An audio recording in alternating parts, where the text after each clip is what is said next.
Hello everyone, welcome back. So today I want to talk to you guys about trying to plot a path forward to make some gun rights gains. Okay, so there's three ways to push. Okay, and we should push on all of them, right? You got there's three branches, right? You got judicial branch, legislative branch, executive branch. Okay, so we've been pushing on the judicial branch. Okay, we had the victory in the Bruin decision. But things have kind of slowed down. The Supreme Court has pretty much been rejecting a lot of the cases that we would like to push through to them. In fact, just today I heard that they're denying, in cases where the gun rights groups have been successful, they're not allowing them to collect, the legal fees. Right? They're coming up with all sorts of reasons. One of which was it was not, they didn't get a final judgment. It was a moot decision, hence they're not allowed. They're not supposed to get a legal fee. Bullshit. The point is that the judicial branch, right, Supreme Court, is not something that we can depend on. As far as I can tell, well, you got like three justices that are like outright, outright anti-gun rights. Two of them, Clarence Thomas and Alito, that are on our side, but the rest of them are really wishy-washy. Okay, the rest of the so-called conservatives, they're more interested in protecting the institution, the procedures. They're interested in essentially protecting the power of the courts against the other branches of government. Okay, so they're institutionalists.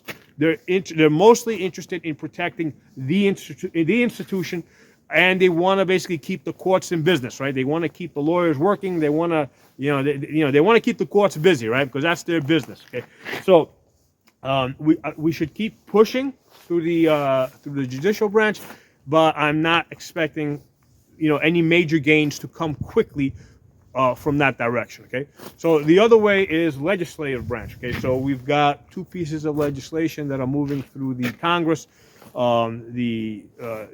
With regards to getting suppressors out of the NFA, you got the Hearing Protection Act and the SUSH Act. Okay, it's most likely going to pass the House. All right,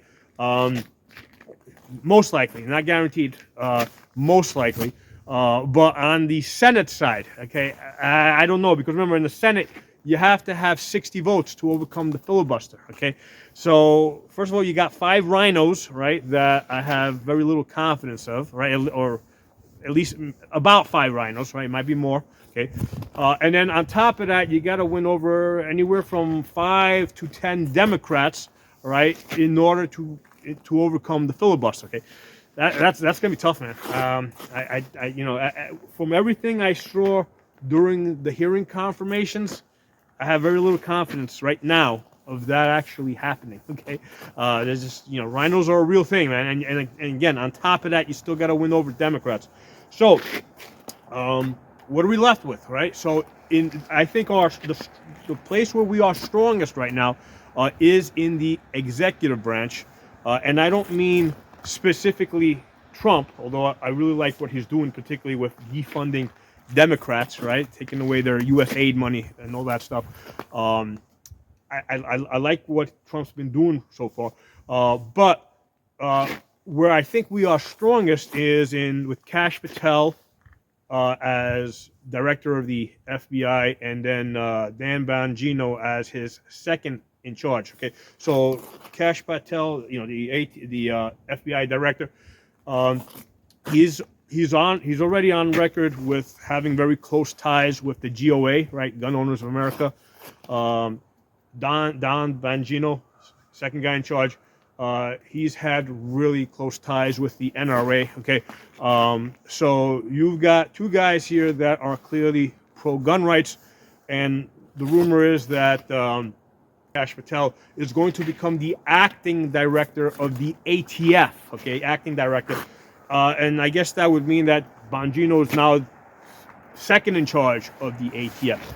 So basically, we've got a really good position at the ATF. Okay, so that's been the thing that's been been working against us for the last more than 4 years, right? 6 to 8 years, going all the way back to Waco. Okay, we've got we've got our people in there. Okay, so I think we need to really press that advantage. Okay, so what I want, and I think they're going to do it anyway, right? What I think they're going to do is they're going to rescind all the ATF rulings on the pistol braces, on the frames and receivers. I think that's all going to be rescinded, which is really good. Now, initially, I was thinking, hey, maybe this is better to let it run through the courts so we can get precedent. And what I found out is that, hey, these cases, including, let's say, the victory that we had with the bump stocks, okay, that wasn't a Second Amendment victory, right? We didn't win that on the grounds that it was a Second Amendment violation. We won that on the grounds that the ATF violated their procedural rules, okay? So the same deal with the frames and receivers and the pistol braces. Even if we let it run through the judicial system, that's the best we're going to get, which doesn't do us a whole lot of good at this point. We've already got that victory, right? So it makes sense to rescind these immediately, right? And then what we can do, what makes a lot of sense, is to use the ATF to issue an opinion to get these suppressors out of the NFA, okay? And there's a bunch of ways that they can come up with, right? They got their lawyers, right? They can come up with a bunch of creative ways, right? They can say, for example, that, first of all, in the NFA, it says silencers. It doesn't say suppressors, okay? So the other thing is that the term silencer refers to an item that received a patent. So if it doesn't follow that exact design, it's not a silencer, okay?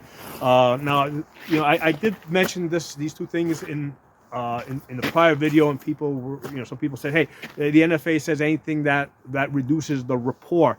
Don't give a shit, okay? The point is, we got our people in there. Issue the opinions, right?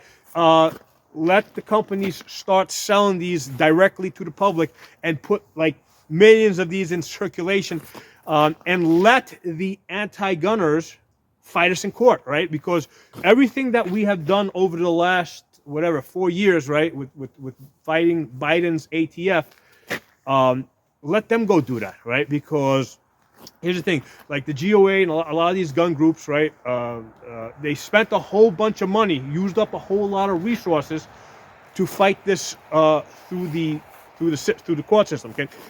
If we don't do the same thing, right, because let's say like all these anti-gun groups, right, they have like money that they got sitting there, right?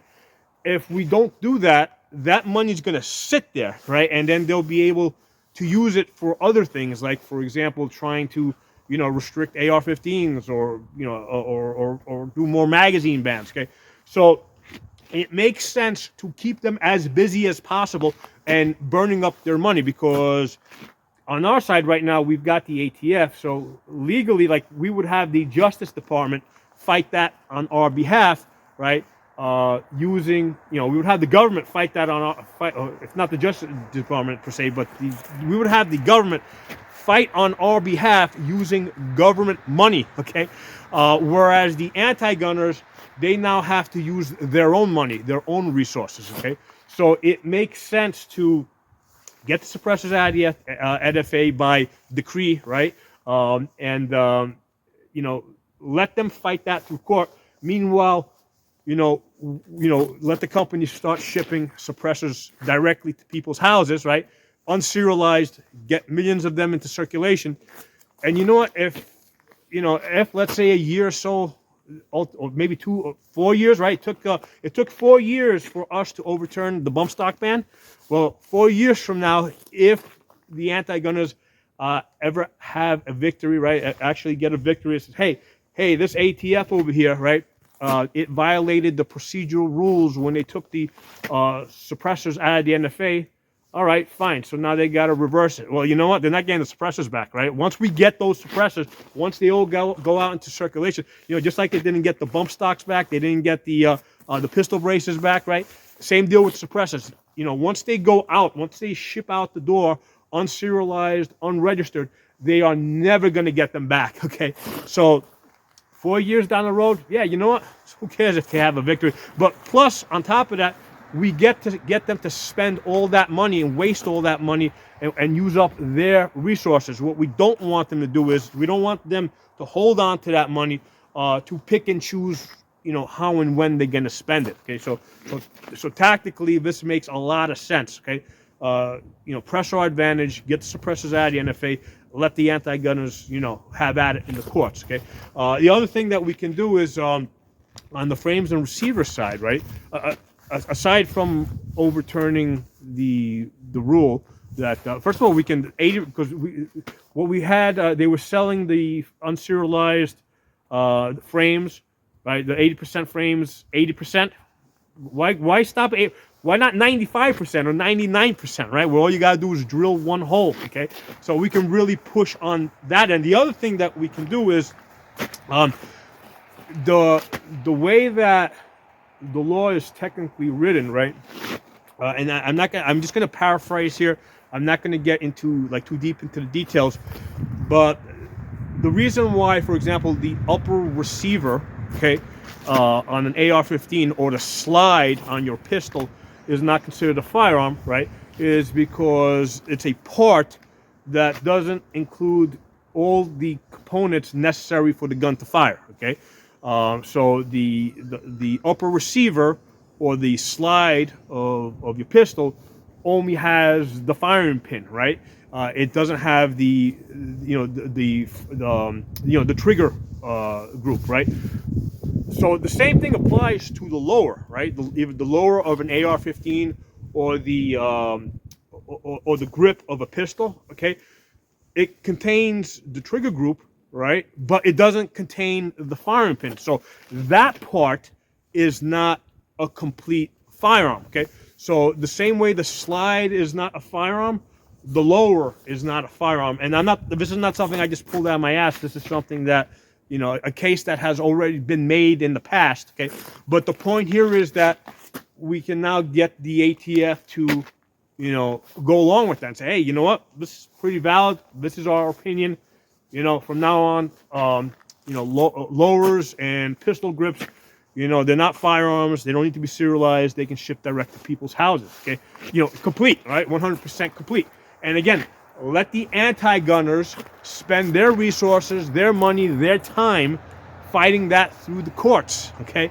So this is basically a war of attrition. You want to basically wear down your enemy. And right now they're getting worn down pretty good because they lost that U.S. aid money, right? A lot of that U.S. aid money, was making, the long way around, was coming back to the anti-gunners. So they lost that financing, okay? So whatever money they got stockpiled now, we need to get them to burn through it as fast as they can, okay? So I think that this is the path forward.